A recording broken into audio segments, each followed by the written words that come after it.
Bismillahirrahmanirrahim. Assalamualaikum warahmatullahi wabarakatuh. Perkenalkan, nama saya Sufiana, Stambuk Q1A1-19017, kelas ITPA 2019.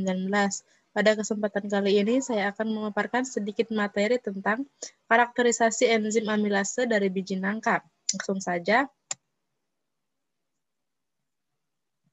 Enzim merupakan biomolekul yang berfungsi untuk mempercepat jalannya reaksi metabolisme di dalam tubuh makhluk hidup tanpa mempengaruhi keseimbangan reaksi. Enzim tidak ikut bereaksi. Struktur enzim tidak berubah baik sebelum dan sesudah reaksi. Enzim bekerja pada substrat, yaitu reaktan, dan mengubahnya menjadi hasil produk. Daerah pada enzim yang mengikat suatu substrat disebut dengan sisi aktif. Tingkat selektivitas yang tinggi memungkinkan sel mengendalikan reaksi-reaksi metabolisme dengan mengatur bentuk dan jumlah enzim yang dihasilkan. Enzim yang berperan dalam mengubah karbohidrat kompleks adalah karbohidrase, amilase, dan selulase. Amilase adalah enzim yang berfungsi memecah zat tepung dan polisakarida lainnya menjadi monosakarida, bentuk gula yang dapat diserap tubuh. Selain itu, kini amilase banyak digunakan pada proses industri. Amilase terdiri dari 3 jenis, yaitu alfa amilase, beta amilase, dan gamma amilase.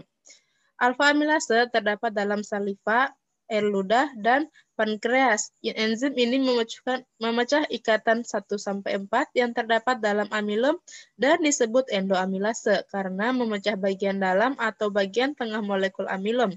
Beta amilase terdapat pada tumbuhan dan dinamakan eksoamilase sebab memecah 2 unit glukosa yang terdapat pada ujung molekul amilum secara berurutan sehingga pada akhirnya membentuk maltosa.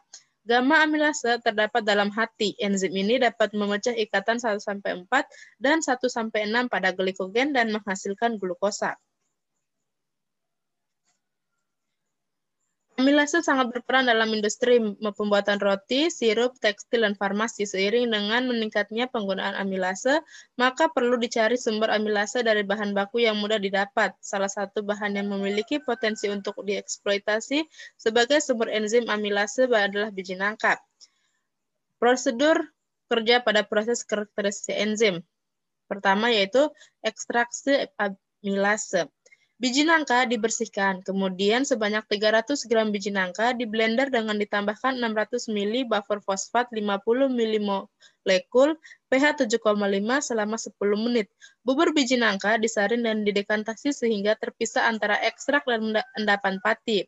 Ekstrak selanjutnya disentrifugasi dengan putaran 4000 rpm selama 15 menit. Supernatan yang diperoleh diuji aktivitas dan konsentrasi protein totalnya. Supernatan yang dihasilkan disebut sebagai ekstrak kasar. Kemudian uji aktivitas dan konsentrasi amilase dari ekstrak kasar.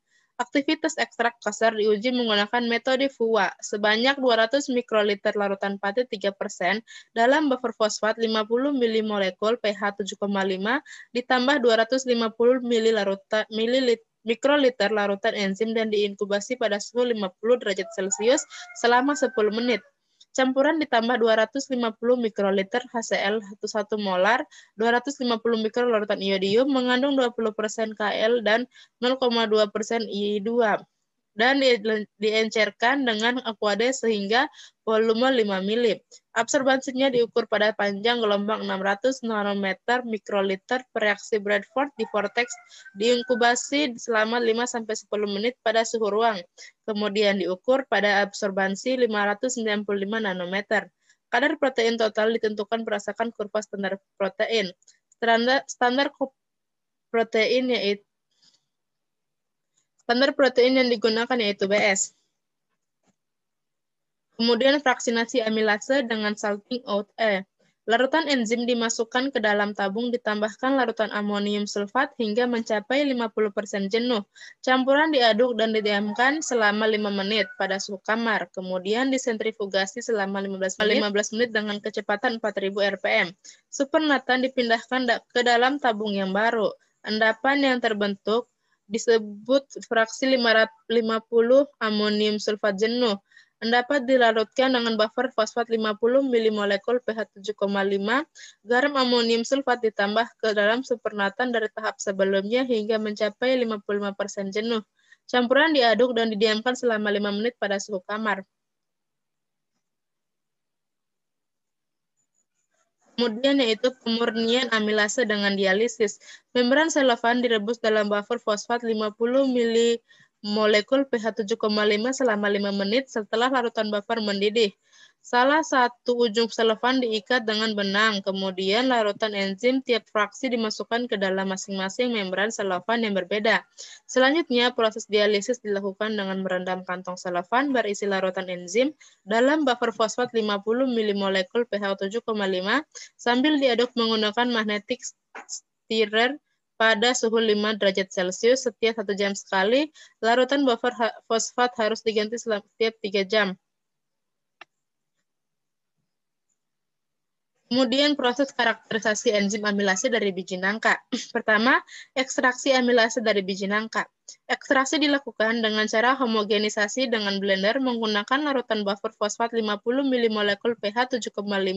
Penggunaan larutan buffer fosfat adalah untuk menghindari terjadinya enzim terdenaturasi akibat pH yang berubah. Pemilihan pH 7,5 karena mendekati netral.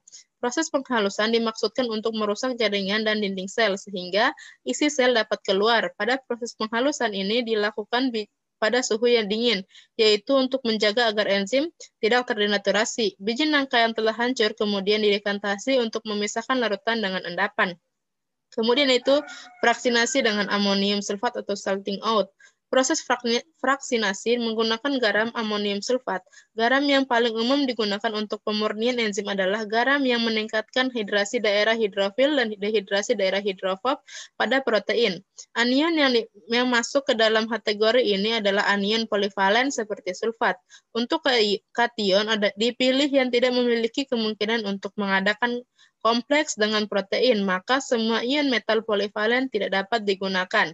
Dengan penambahan amonium sulfat, ion-ion garam akan bersaing dengan protein untuk berikatan dengan molekul air, sehingga protein-protein enzim banyak yang terendapkan, atau salting out. Kemudian dialisis dalam membran selofan. Proses dialisis bertujuan untuk menghilangkan kadar garam amonium sulfat yang ditambahkan pada proses fraksinasi. Dialisis dilakukan dengan menggunakan membran selofan yang dapat dilalui oleh partikel-partikel kecil seperti ion-ion garam, tetapi dapat menahan molekul enzim seperti molekul enzim. Sebelum digunakan membran selofan direbus dengan menggunakan buffer fosfat pH 7,5 50 milimolekul. Proses perebusan yaitu untuk membuka membran selofan yang tertutup serta menghilangkan lemak serta pengotor lainnya. Proses dialisis dilakukan dengan merendam membran selofan yang telah diisi larutan enzim hasil fraksi dengan larutan buffer fosfat pH 7,5 dengan konsentrasi 50 milimolekul selama 3 jam sambil diaduk dengan menggunakan magnetic stirrer pada suhu 5 derajat Celcius mengingat enzim mudah ternaturasi. Terakhir yaitu suhu optimum.